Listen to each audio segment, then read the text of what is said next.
you ever felt that really intense, almost desperate grip on something? Could be, I don't know, money or status, maybe a relationship, or even just this ideal version of yourself you're clinging to. And that little voice inside kind of whispering, oh, if only I had this, I'd definitely be happy.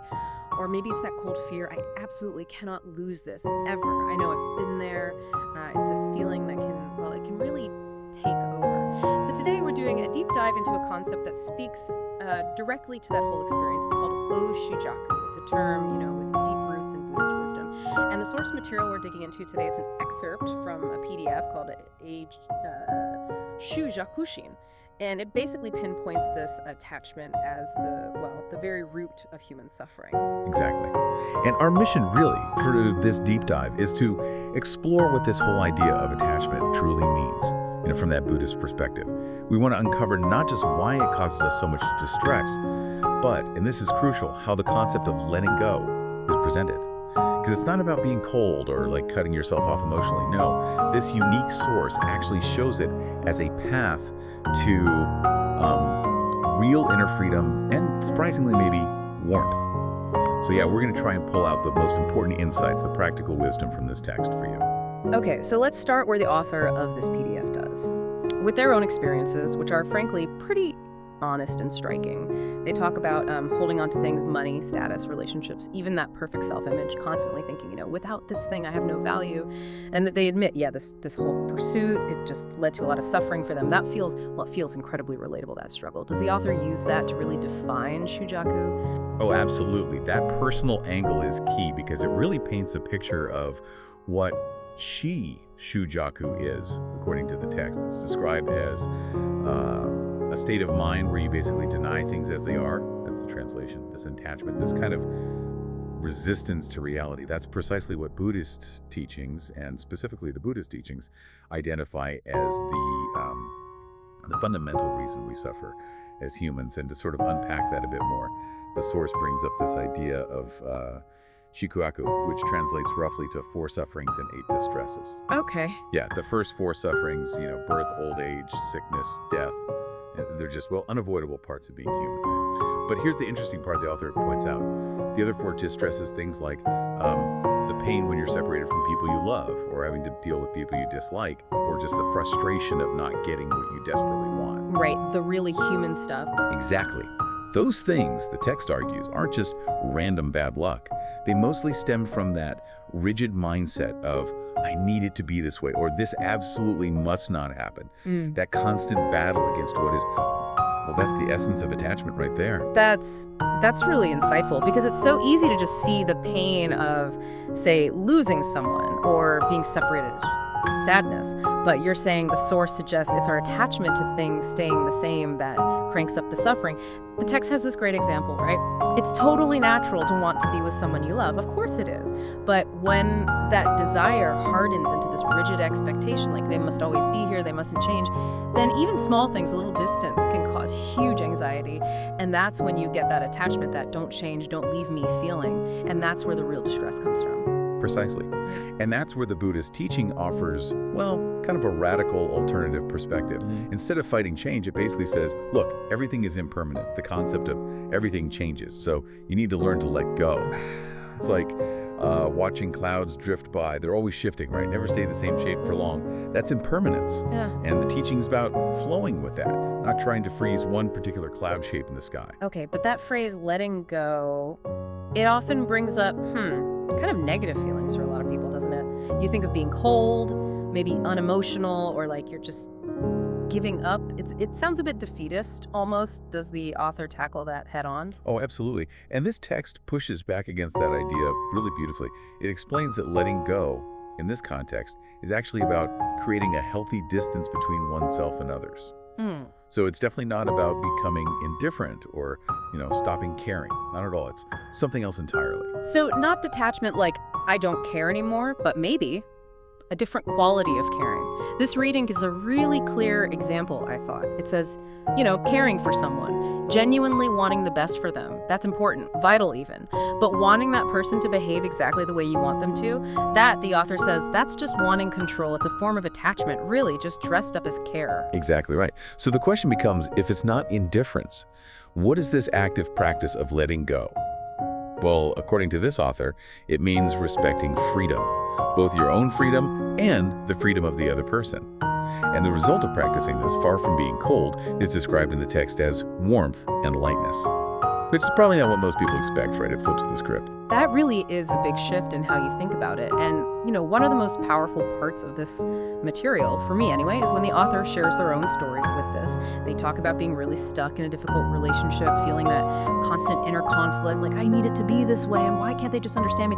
And they're honest, saying these feelings made the relationship really strained, really tough. Did something happen, like a light bulb moment for them? Yes, exactly. There was a definite turning point. The author describes this pivotal moment where they encountered a specific Buddhist verse. And reading it just provided this sudden, deep insight. It apparently really shifted their whole perspective almost instantly. Yeah, and they share the quote in the text, and it's really something. It says, "Don't fear letting go. When you loosen the grip of attachment, something new can finally be gained." Wow.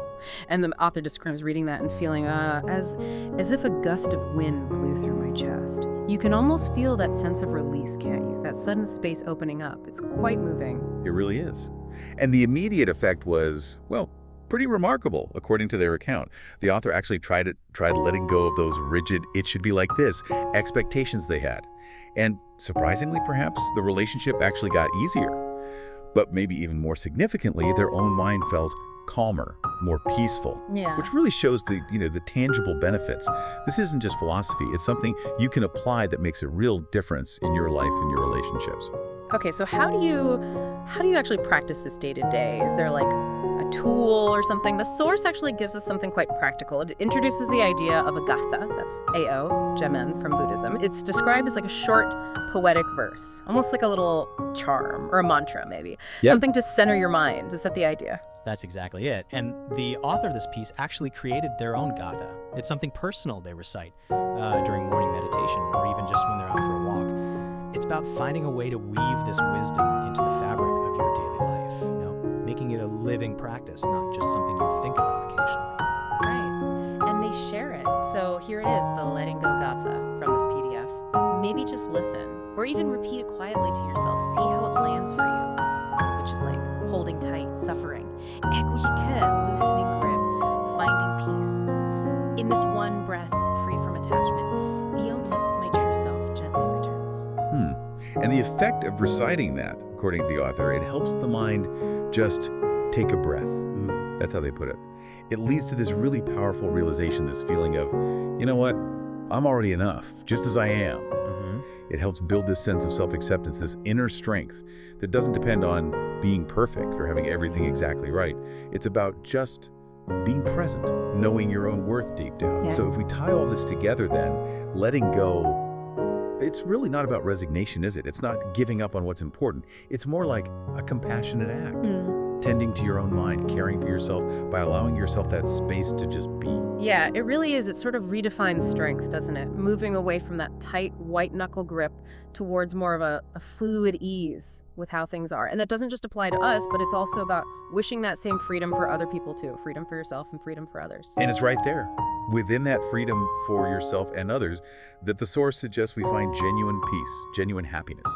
It's a pretty profound shift, but also, quite liberating when you think about it. Absolutely. So if you're listening and maybe you're struggling right now with attachment, feeling that tightness around something or maybe someone, the encouragement from this source is just to try gently, loosen your grip just a little bit. It doesn't have to be some huge dramatic act. Even a tiny bit of space, one breath can make a difference. And maybe with that, just allow a quiet wind blow through your heart, as the author puts it so beautifully. Maybe just reflect, how could letting go, even in very small ways, create a little more space for calm, for openness in your own life. こんにちは。今日はですね、共有していただいた資料、執着心という、これ一緒に見ていきたいと思います。はい、よろしくお願いします。これがないとダメだとか、失いたくないとか、そういう何かに強く心がとらわれる感覚ありますよね。ありますね。この資料は仏教の視点からその執着っていう心の状態と、それがどうして苦しみにつながるのか、そしてそこから自由になるヒントを探るっていう内容ですね。そうですね。この資料、苦しみの根源としてまさにその執着に焦点を当てています。はい。仏教の考え方だと、現実をなんていうかあるがままに受け入れられない心、こうあってほしいとかこうなっちゃダメだみたいな、そういう思いが執着を生むんだと。なるほど。今日はその仕組みと、あと手放すことのちょっと誤解されがちな本当の意味を探っていけたらなと。お願いします。まず資料で執着は苦しみの根源だってはっきり書かれてますよね。四苦八苦っていう言葉も出てきて、出てきますね。生老病死っていう避けられない苦しみ、それに加えて愛する人と別れる苦しみ、愛別離とか、あとは求めるものが手に入らない苦しみ、求福苦、これも結局執着から生まれるんだと。まさにそうなんですね。例えばずっと一緒にいたいっていう自然な気持ちだとは思うんですけど、それが執着になると苦しくなるっていうのはなんかわかる気がします。その通りですね。仏教の基本的な考え方に無常というのがありますけど、はい、無常。全ては移り変わっていくものだと。ええ。なのに変わらないでほしいって強く願うこと自体が、その変化していく現実との間に摩擦を生んでしまう。それが苦しみになるというわけですね。なるほど。摩擦ですか。ですから執着を手放すというのは、この変化を、受け入れる心の訓練とも言えるかもしれませんね。手放すって聞くと、なんか私最初ちょっと冷たい感じがしたり、あるいは諦めるみたいな、そういうイメージがあったんですけど。わかります。よくありますよね、そういうイメージ。でも資料を読むと全然違うんですね。相手をコントロールしようとするんじゃなくて、相手の自由も自分の自由も尊重することなんだと。でその先にあるのは冷たさじゃなくて温かさと軽やかさだって書かれてて、これはちょっとハッとしました。発見でしたね。そこすごく大事なポイントですね。手放すっていうのは決して無関心になることじゃないんです。はい。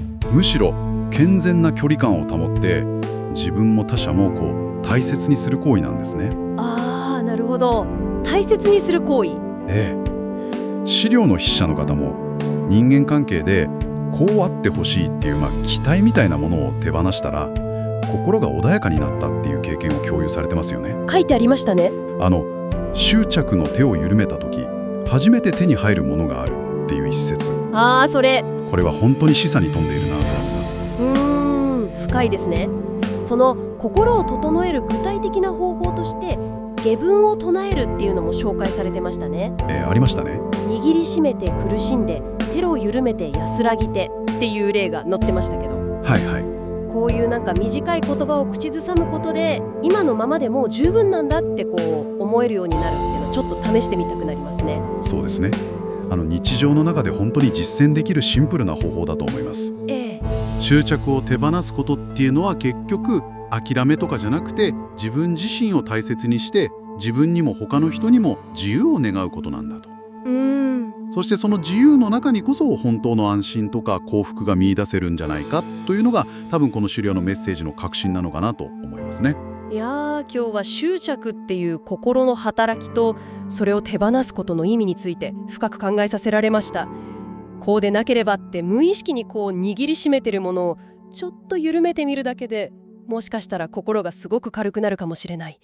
そんな可能性を感じました。まさにもしあなたがですね今何かにとらわれているなぁと感じているとしたら、この資料はまずその握りしめている自分の手にちょっと気づくこと。まず気づくこと。そして完璧じゃなくていいから少しだけほんの少しだけ力を抜いてみることを優しく提案してくれているように思いますね。なるほど。最後に一つちょっと考えてみていただきたいなと思うんですが、もし日常の本当に小さな場面でいいんですけど、これちょっとこだわりすぎてるかなとか期待しすぎてるかなっていうのを意識的にちょっと手放してみたら、あなたの世界の見え方とか人との関わり方にどんな変化が生まれる可能性がありましょうかね。うわー、深い問いですね。ありがとうございます。ちょっと持ち帰って考えてみたいと思います。今回の探求はここまでということですね。またご一緒できるのを楽しみにしています。こちらこそありがとうございました。